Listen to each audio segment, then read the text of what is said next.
नमस्कार दोस्तों, हिंदू नववर्ष की आपको ढेरों शुभकामनाएं।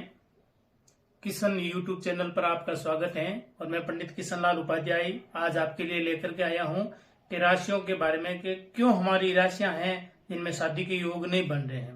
हमारी कुंडली में शादियों के योग होते हुए भी शादियां क्यों नहीं हो रही हैं, इन सब के बारे में बताने के लिए मैं आज आया हूँ। ज्योतिष बताते हैं, कुंडली में लिखा हुआ है, फिर भी शादियां नहीं हो रही हैं। मेहमान आते हैं, यस करते हैं, वापस चले जाते हैं, फिर कोई जवाब नहीं आता। इन सब चीजों को लेकर के मैं आज आपके सामने उपस्थित हुआ हूं, जिसके माध्यम से आपको समझाने की कोशिश करूंगा ऐसी कौन सी अड़चने हैं और क्या क्या भाव होते हैं कुंडली में जिसके कारण हमारी शादियां हैं वो होती हैं और फिर टूट जाती हैं।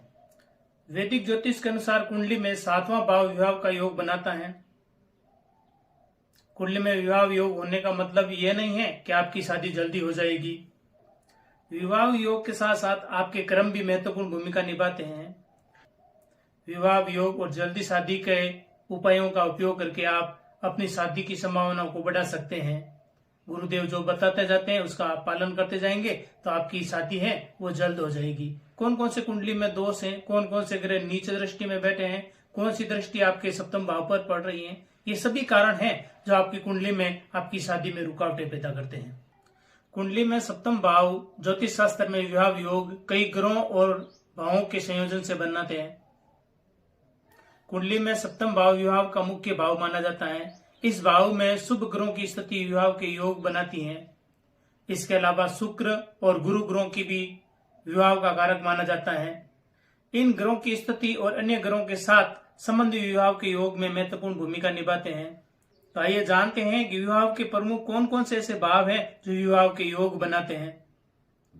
यदि सप्तमेश सप्तम भाव के स्वामी शुभ भाव जैसे प्रथम भाव में, चतुर्थ भाव में, पंचम भाव में, नवम भाव में और दसम भाव में स्थित हो तो विवाह के योग बन जाते हैं।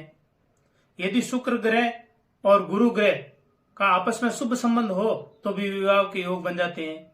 यदि सप्तम भाव में शुभ ग्रह जैसे चंद्र, बुध, बृहस्पति स्थित हैं तो भी विवाह के योग बनते हैं। अगर आपकी कुंडली में राजयोग बन रहा है फिर भी शादी की संभावना 100% बनती है, क्योंकि अगर शादी होगी तो दूल्हा होगा वो एक दिन के लिए राजा होगा और राजा का राजयोग कहलाता है। तो ये तो सभी थी कि कुंडली में क्या क्या हो तो हमारी शादी संभव हो सकती है। अगर ये न हो तो हमारी शादी में रुकावटें पैदा हो जाती हैं। तो हम ऐसे क्या उपाय करें जिसके कारण हमारी शादी है वो हो जाए। ऐसे उपाय भी हैं जिनका उपाय करने से आपकी शादी है वो संभव हो सकती है। जल्दी शादी करनी है तो आपको अनेक उपाय करने पड़ेंगे। उनमें पहला उपाय है कि गुरुवार का व्रत रखकर भगवान विष्णु और माता लक्ष्मी की पूजा करें तो आपकी शादी है वो हो सकती है। दूसरा उपाय है शुक्रवार का व्रत रखकर लक्ष्मी और भगवान शिव की पूजा अर्चना करें, फिर भी आपके भगवान शंकर का आशीर्वाद मिलेगा तो आपकी शादी है उसमें रुकावटें आ रही हैं तो वो समाप्त हो सकती हैं। तीसरा उपाय है मंगलवार का व्रत रखें और भगवान श्री हनुमान की पूजा स्तुति करें, फिर भी आपके शादी के योग बन सकते हैं। चौथा उपाय है शिव पार्वती के मंदिर में शिव पार्वती के दर्शन करें, भगवान शिव से माँ पार्वती से आप विवाह के लिए प्रार्थना करें तो आपकी शादी संभव हो सकती है। पांचवा उपाय है जो मैं आपको मंत्र दे रहा हूँ, उन मंत्रों का आप रोज सुबह या कहीं मंदिर में जाकर के या अपने घर के पूजा स्थान पर बैठ करके आप उसका उच्चारण करेंगे तो आपके शादी के प्रबल योग बनेंगे। आपके ग्रह में जो नीच दृष्टि के ग्रह बैठे हैं वो शांत हो जाएंगे और उच्च दृष्टि के ग्रह हैं वो एक्टिवेट हो जाएंगे और आपकी शादी के योग बना लेंगे। वो 5 मंत्र हैं, ओम नमः शिवाय, ओम विष्णुवे नमः, ओम लक्ष्मी नारायणे नमः और ओम हनुमते नमः। मंत्रों का आप जाप करते जाएंगे तो आपकी शादी में जितनी भी विघ्न बाधाएं रुकावटें आ रही हैं वो हट जाएगी।